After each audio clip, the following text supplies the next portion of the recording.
அகிலம் நியூஸ் நேயர்களுக்கு வணக்கம். இன்றைய மதிய நேர பிரதான செய்திகள். முதலில் தலைப்புச் செய்திகள். தோண்ட தோண்ட வெளிவந்த பிணக்குவியல் இன்று செம்மணி புதைகுழி வழக்கு. மகர சிறையில் தீட்டப்பட்ட திட்டம். தென்னிலங்கை அரசியல்வாதி கொலை தொடர்பில் மேலும் பல தகவல்கள்.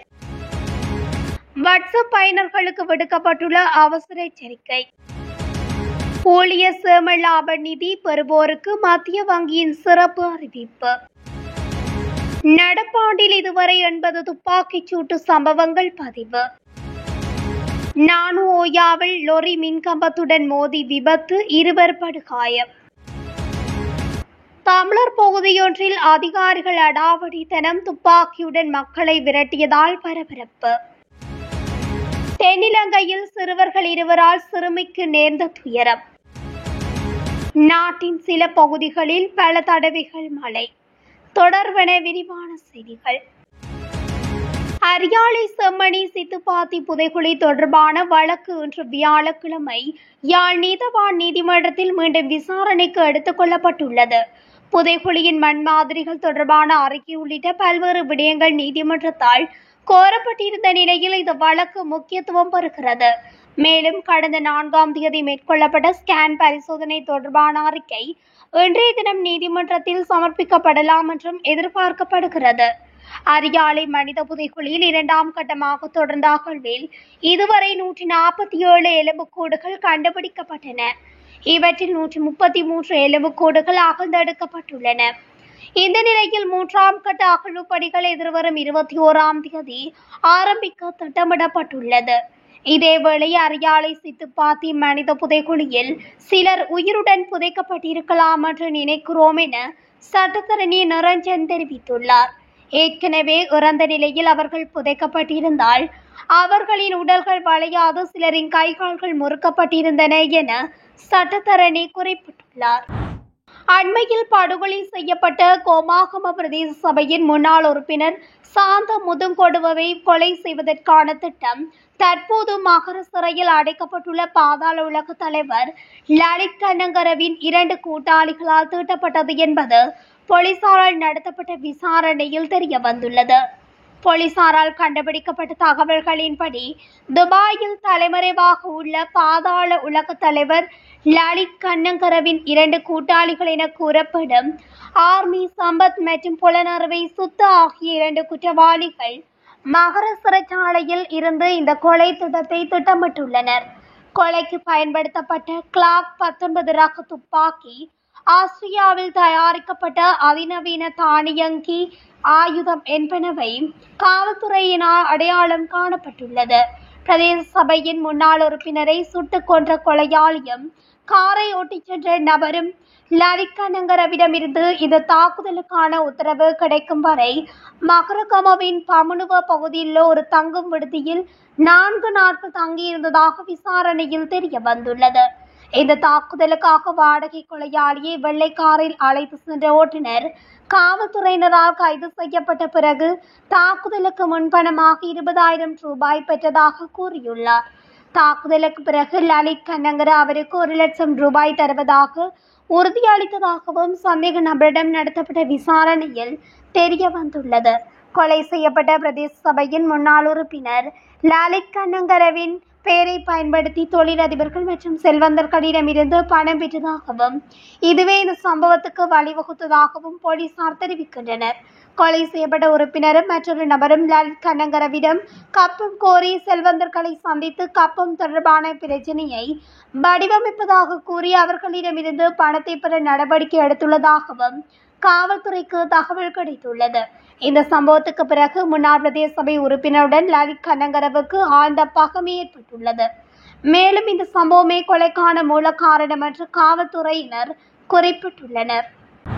இலங்கையில் வாட்ஸ்அப் பயனர்களுக்கு அவசர எச்சரிக்கை விடுக்கப்பட்டுள்ளது. குறிப்பாக வாட்ஸ்அப் பயனர்களின் கணக்குகள் ஊடறுப்பு செய்யப்படுவது தொடர்பில் இவ்வாறு எச்சரிக்கை விடுக்கப்பட்டுள்ளது. இலங்கை கணனி அவசர பதிலளிப்பு பிரிவு இந்த எச்சரிக்கையை விடுத்துள்ளதுடன் இந்த ஆண்டு இதுவரை 64 முறைப்பாடுகள் செய்யப்பட்டுள்ளன. ஆனால் பல சம்பவங்கள் முறைப்பாடு செய்யப்படுவதில்லை எனவும் இதனால் சரியான புள்ளி விபர தரவுகளை வெளியிட முடியவில்லை எனவும் அதிகாரிகள் தெரிவித்தனர். ஊடறுப்புகளினால் பாதிக்கப்பட்டவர்கள் தங்கள் கணக்குகளின் உரிமையை மீண்டும் பெறுவதற்கு கணனி அவசர பதிலளிப்பு பிரிவினை தொடர்பு கொள்ள முடியும் என சிரேஷ்ட பொறியியலாளர் சாருக்க டமனுபொல தெரிவித்துள்ளார். சூம் கூட்ட இணைப்புகளை கிளிக் செய்ததன் மூலம் இந்த ஊடறுப்புகளை சிக்கியதாக தெரிவித்துள்ளார். ஹேக்கர்கள் பாதிக்கப்பட்டவரின் வாட்ஸ்அப் குழு உள்ளடக்கத்தை பகுப்பாய்வு செய்து அவர்களின் தொழிலை பொறுத்து தொடர்புகளுக்கு பணம் கோரும் செய்திகளை உருவாக்குவார்கள் என தெரிவித்துள்ளார். சூம் கூட்டத்திற்கான அழைப்பு விடுப்பது போன்று பயனர்களின் கணக்கினை ஊடறுப்பு செய்வதாகவும் பயனர்களின் கடவுச்சொல் கட்டுப்பாட்டை பெற்றுக்கொள்ள OTPயை பெற்றுக்கொள்வதாகவும் தெரிவித்துள்ளார். ஊடறுக்கப்பட்ட கணக்கின் உரிமையாளர் ஆபத்தில் இருப்பதாக தெரிவித்து 50,000 ரூபாய் அல்லது 1,00,000 ரூபாய் உதவி கோரப்படுவதாகவும் பயனர்களின் தொடர்பு பட்டியலில் இருப்பவர்களிடம் தொடர்பு கொண்டு இந்த கோரிக்கை விடுக்கப்படுவதாகவும் தெரிவித்துள்ளார். இவ்வாறான கோரிக்கைகள் வந்தால் வாட்ஸ்அப் ஊடாக மட்டுமன்றி சாதாரண தொலைபேசி அழைப்பு மூலமும் குறித்த கோரிக்கை உண்மையானதா என்பதை சரிபார்க்குமாறு அறிவுறுத்தல் வழங்கப்பட்டுள்ளது. ஹேக்கர்களின் கோரிக்கைக்கு அமையவே பணம் வைப்பு செய்தவர்கள் காவல் நிலையங்களில் முறைப்பாடு செய்ய முடியும். மோசடியில் ஈடுபட்டவர்கள் இறந்தவர்களின் வங்கிக் கணக்குகளை பயன்படுத்தி இந்த குற்ற செயல்களில் ஈடுபடுவதாகவும் கூறப்பட்டுள்ளது. எந்த ஒரு சந்தர்ப்பத்திலும் உங்கள் OTPயை மூன்றாம் தரப்பினருடன் பகிர்ந்து கொள்ள வேண்டாம் எனவும் இது தொடர்பில் மக்கள் மிகுந்த எச்சரிக்கையாக இருக்குமாறும் கேட்டுக்கொள்ளப்பட்டுள்ளது.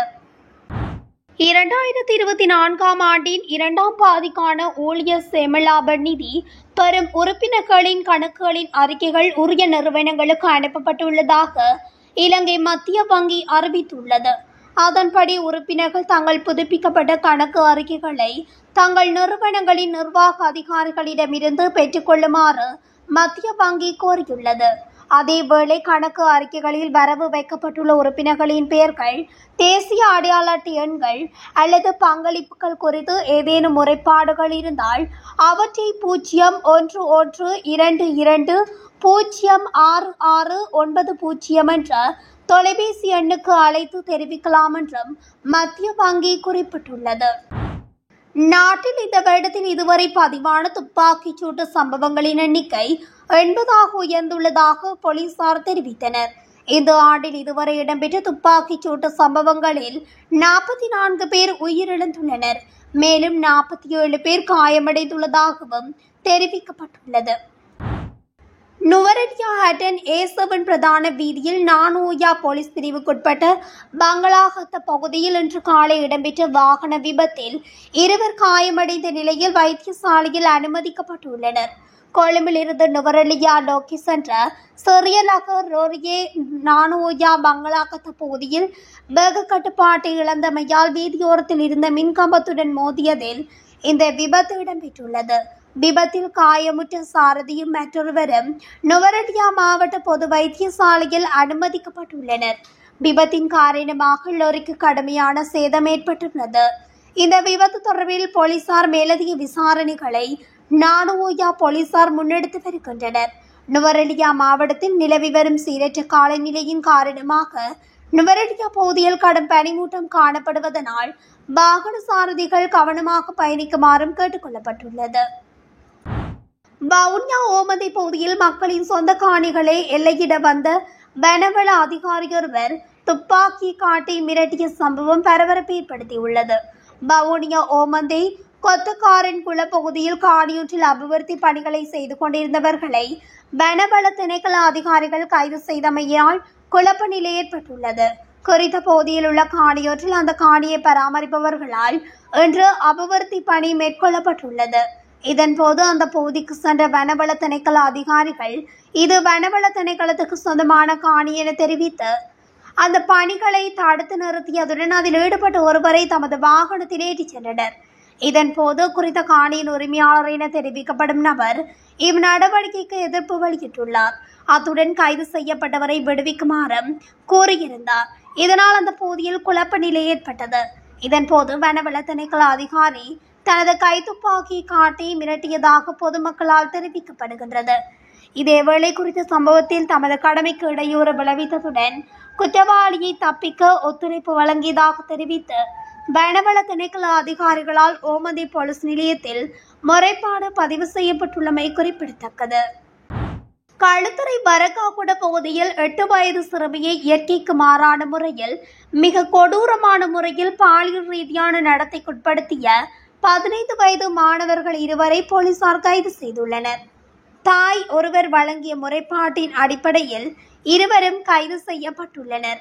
2 சிறுவர்களும் பாதிக்கப்பட்ட சிறுமி வசிக்கும் அதே பகுதியைச் சேர்ந்தவர்கள் என தெரிய வந்துள்ளது. பாதிக்கப்பட்ட சிறுமியை பயத்தில் யாரிடமும் இது குறித்து சொல்லவில்லை. இரவில் அவரது தாயார் சிறுமியை குளிக்க வைக்கும் போது சிறுமிக்கு ஏற்பட்ட வலி காரணமாக இந்த விடயம் கண்டுபிடிக்கப்பட்டுள்ளது. தவறான செயல்கள் உட்படுத்தப்பட்ட சிறுமி சிறப்பு பரிசோதனைக்காக மருத்துவமனையில் அனுமதிக்கப்பட்டுள்ளார். சம்பவம் தொடர்பில் போலீசார் மேலதிக விசாரணைகளை மேற்கொண்டு வருகின்றனர். மேல் சப்ரகமுவ மற்றும் வடமேல் மாகாணங்களிலும் கண்டி, நுவரெலியா, காலி மற்றும் மாத்தறை மாவட்டங்களிலும் பல தடவைகள் மழை பெய்யக்கூடிய சாத்தியக்கூறுகள் காணப்படுவதாக வளிமண்டலவியல் திணைக்களம் தெரிவித்துள்ளது. வளிமண்டலவியல் திணைக்களத்தினால் இன்று வெளியிடப்பட்டுள்ள அறிக்கையிலே இந்த விடயம் தெரிவிக்கப்பட்டுள்ளது. வடமேல் மாகாணத்தில் பல தடவைகள் மழை பெய்ய வாய்ப்புள்ளதாகவும் திணைக்களம் குறிப்பிட்டுள்ளது. ஊவா மாகாணத்திலும் அம்பாறை மற்றும் மட்டக்களப்பு மாவட்டங்களிலும் பிற்பகல் 2 மணிக்கு பின்னர் மழை அல்லது இடியுடன் கூடிய மழை பெய்யக்கூடும் எனவும் தெரிவிக்கப்பட்டுள்ளது. இடியுடன் கூடிய மழை பெய்யும் வேளைகளில் அப்பிரதேசங்களில் தற்காலிகமாக பலத்த காற்றும் வீசக்கூடும். மின்னல் தாக்கங்களினால் ஏற்படக்கூடிய பாதிப்புகளை குறைத்துக் கொள்ள பொதுமக்கள் தேவையான முன்னெச்சரிக்கை நடவடிக்கைகளை எடுத்துக் கொள்ளுமாறு வளிமண்டலவியல் திணைக்களம் அறிவுறுத்தியுள்ளது. இத்துடன் அகிலம் நியூஸின் இன்றைய பிரதான செய்திகள் நிறைவடைகின்றன. தொடர்ச்சியாக செய்திகளை அறிந்து கொள்ள அகிலம் நியூஸ் ஊடகத்துடன் இணைந்திருங்கள். நன்றி, வணக்கம். அகிலம், மாற்றத்திற்கான மக்கள் குரல்.